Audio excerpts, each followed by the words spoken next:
Hello everyone, unit 5 rotational motion का एक और वीडियो लेके आ गए। पहले क्या क्या किया हुआ हमने?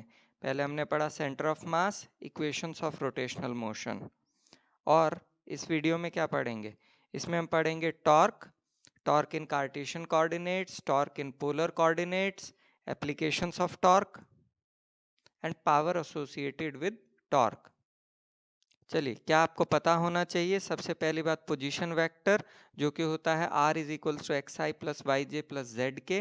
दूसरी चीज, आपको क्रॉस प्रोडक्ट ऑफ वेक्टर्स यानी कि a cross b is equals to a b sine theta n cap. इसमें अगर आपको मैग्नीट्यूड निकालना है तो magnitude of a cross b के लिए हम डिटर्मिनेंट मेथड यूज करते हैं, जो कि आप क्रॉस प्रोडक्ट ऑफ वेक्टर्स के वीडियोस को चेक करके आप पता कर सकते हैं। अच्छा, डिफ्रेंसिएशन का फॉर्मूला जो कि है d by d theta of cos theta is minus sine theta and d by d theta of sine theta is cos theta. Angular velocity omega is equal to d theta by d t. और trigonometry का formula जो कि sine a minus b is equal to sine a cos b minus cos a sine b. ये सारे फॉर्मूले हम इस video में यूज करने वाले हैं।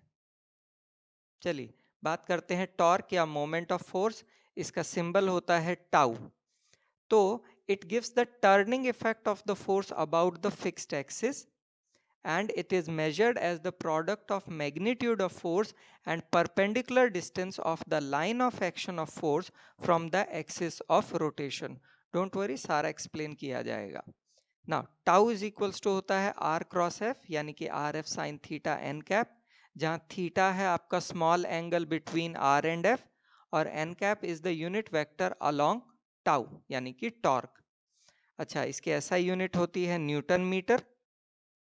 एक क्वेश्चन देख लेते हैं। Find the torque of force F is equal to 7i plus 3j minus 2k about the origin. The force acts on a particle whose position vector is given. तो मुझे F भी गिवन है, R भी given है, तो tau is equal to R cross F, वही किया हुआ है। अब यहाँ हमने जब इसे सॉल्व किया तो I के केस में होगा 5 माइनस 3 माइनस ऑफ j, उसमें होगा माइनस 5 माइनस 7, और फिर आएगा प्लस ऑफ के, उसमें आएगा 3 माइनस माइनस ऑफ 7, और इसे सॉल्व करके देखते हैं तो आता है 2i plus 12j plus 10k। That is our answer. चलिए, अब हम कर रहे हैं expression for torque in cartesian coordinates यानी कि फिजिकल मीनिंग ऑफ टॉर्क। तो हमने कंसिडर किया एक पार्टिकल जिसका मास है m rotating in the x y plane about the fix axis o z, इसीलिए ओ जेड यहाँ पे नहीं है तो एक्स वाई प्लेन हो गया। अच्छा, हमने कहा p उसकी पोजीशन है किसी भी इंस्टेंट पे सच दैट उसका पोजीशन वेक्टर हो गया r, और एंगल ये जो हो गया ये हो गया थीटा। ठीक, और अब हमने इस पे फोर्स लगाई अलोंग पी ए, ये एफ लगाई फोर्स। ठीक है, तो उसके कारण क्या होगा? इसका रोटेशन होगा। अच्छा, अब स्मॉल टाइम डी टी में क्या हुआ कि ये P से पहुंच गया Q के ऊपर, इस तरह से कि अब इसका पोजीशन वेक्टर हो गया R प्लस डी आर। ये P से Q का डिस्प्लेसमेंट हो गया डी आर। ठीक है, और ये एंगल हो गया डी थीटा। और हमने कहा था ना कि रोटेशन होगा, तो इसीलिए ग्रीन वाला देखो रोटेशन को रिप्रेजेंट कर रहा है, जैसे बताया था कि डी आर। अब हमने क्या किया है, फोर्स के भी दो कंपोनेंट कर लिए हैं एफ एक्स और एफ वाई, और डी आर के भी दो कंपोनेंट कर लिए हैं डी एक्स और डी वाई। अच्छा, small work done in rotating the particle from P to Q, यहाँ से यहाँ रोटेट हुआ, उसमें कितना वर्क डन निकला? dw is equals to F D r. तो F की जगह आ गया i f x plus j f y, और डी आर की जगह हो गया i d x plus j d y. इसको सॉल्व किया तो आता है f x d x plus f y d y, इसे हमने इक्वेशन नंबर 1 कहा। अच्छा, if x and y are the coordinates of the point P, यानी कि P हो गया, इसके कोऑर्डिनेट्स हो गए x एंड y, तो ये हॉरिजॉन्टल तो हो गया x, वर्टिकल हो गया y। ओके, तो x is equals to r cos theta, resolution of a vector से याद है उससे किया। ठीक है, और y is equals to r sin theta हो जाएगा। बढ़िया है भाई। अच्छा, अब हमने x को डिफरेंशिएट किया with respect to theta, so dx by d theta is equals to r d by d theta of cos theta, r constant इसीलिए बाहर ले लिया। तो cos थीटा का क्या होता है डिफरेंशिएशन? माइनस साइन थीटा, तो ये आ गया minus of r sine theta. लेकिन r साइन थीटा किसके बराबर था, y के, तो ये मेरे पास कितना आ गया, dx is equals to minus of y d theta. Similarly मैंने y को डिफ्रेंशिएट किया थीटा के टर्म्स में, तो r आ गया बाहर, d by d theta of sine theta, और साइन थीटा का डिफ्रेंशिएशन होता है cos theta, r cos theta बराबर है x के, तो मैं लिख सकता हूँ dy is equals to x d theta. अब ये dx और dy की वैल्यू मैं इस इक्वेशन नंबर 1 में पुट करूंगा, तो मेरे पास आता है d W is equals to f x minus y d theta plus f y into x d theta.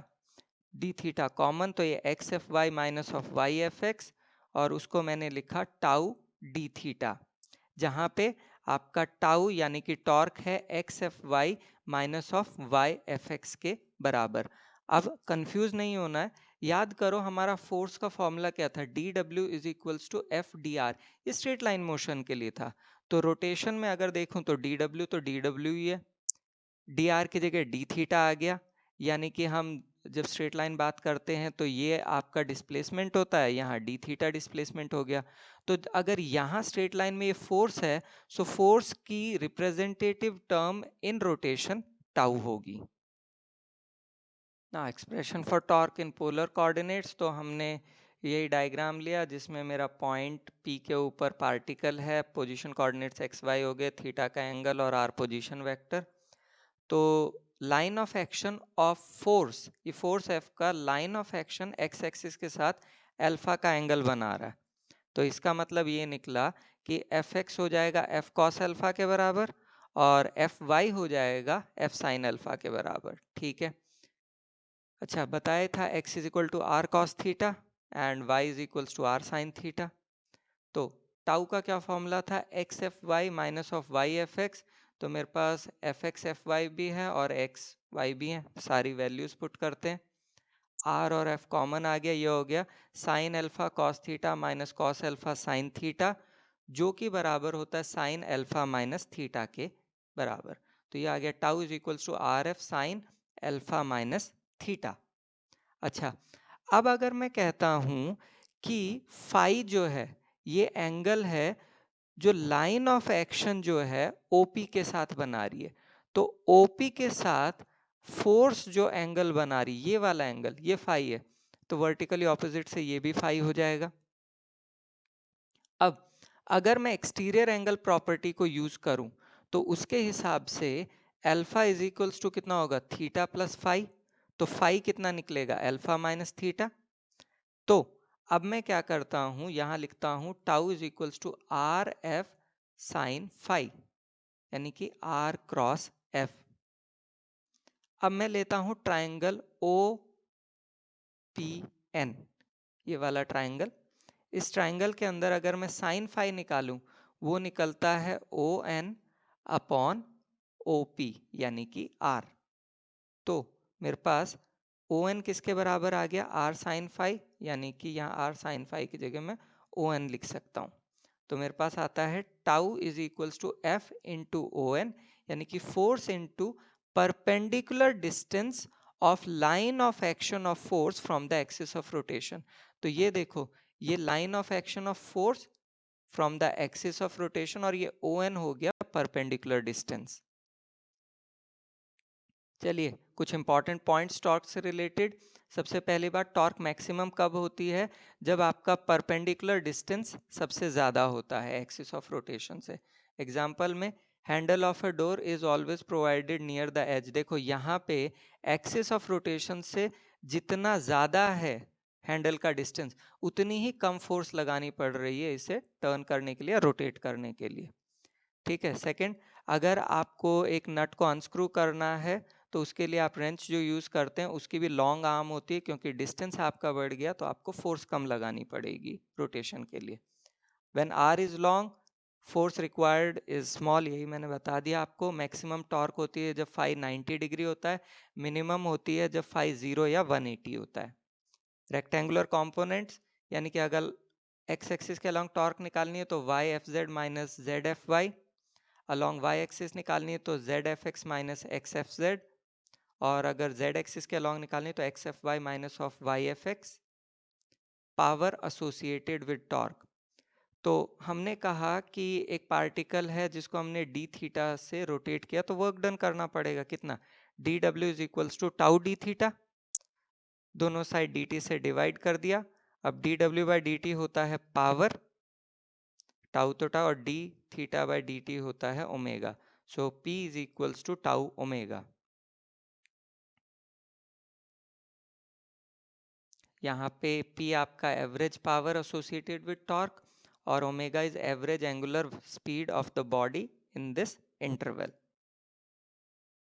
चलिए रिकैप कर लेते हैं, क्या क्या पढ़ा हमने। टॉर्क क्या होता है, टॉर्क का फॉर्मूला, तीन फॉर्मूले पता किए, वैसे बेसिक ही होता है, torque is equal to force into perpendicular distance.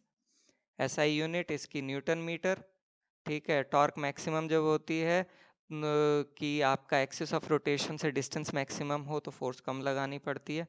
Power associated P is equals to tau omega.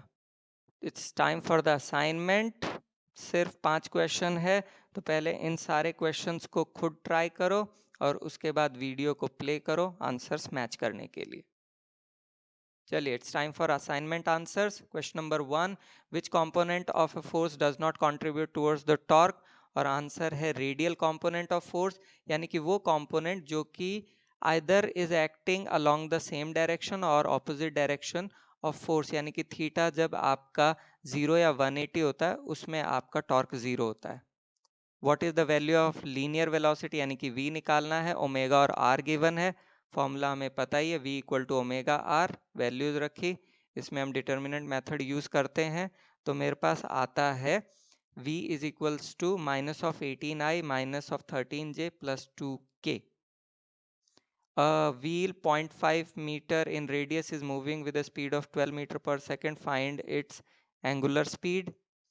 तो omega equal to v upon r, 12 upon 0.5 यानी कि 24 radian per second is the answer. Question number 4, what is the torque of the force F equal to 2i minus 3j plus 4k acting at a point r is equals to 3i plus 2j plus 3k about the origin।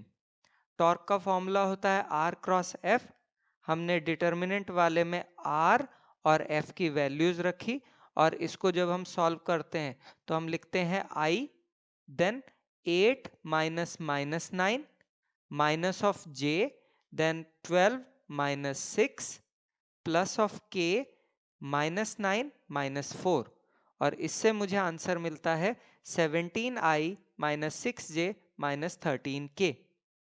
Question number 5, to maintain a rotor at a uniform angular speed of 200 radian per second, an engine needs to transmit a torque of 180 Newton meter.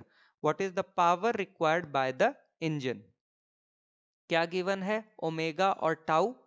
Power required by the engine का formula होगा P is equals to tau omega, हमने values put की तो ये आता है 36,000 what, इसको हमने किलोवाट में कन्वर्ट किया तो आंसर मुझे मिला 36 किलोवाट।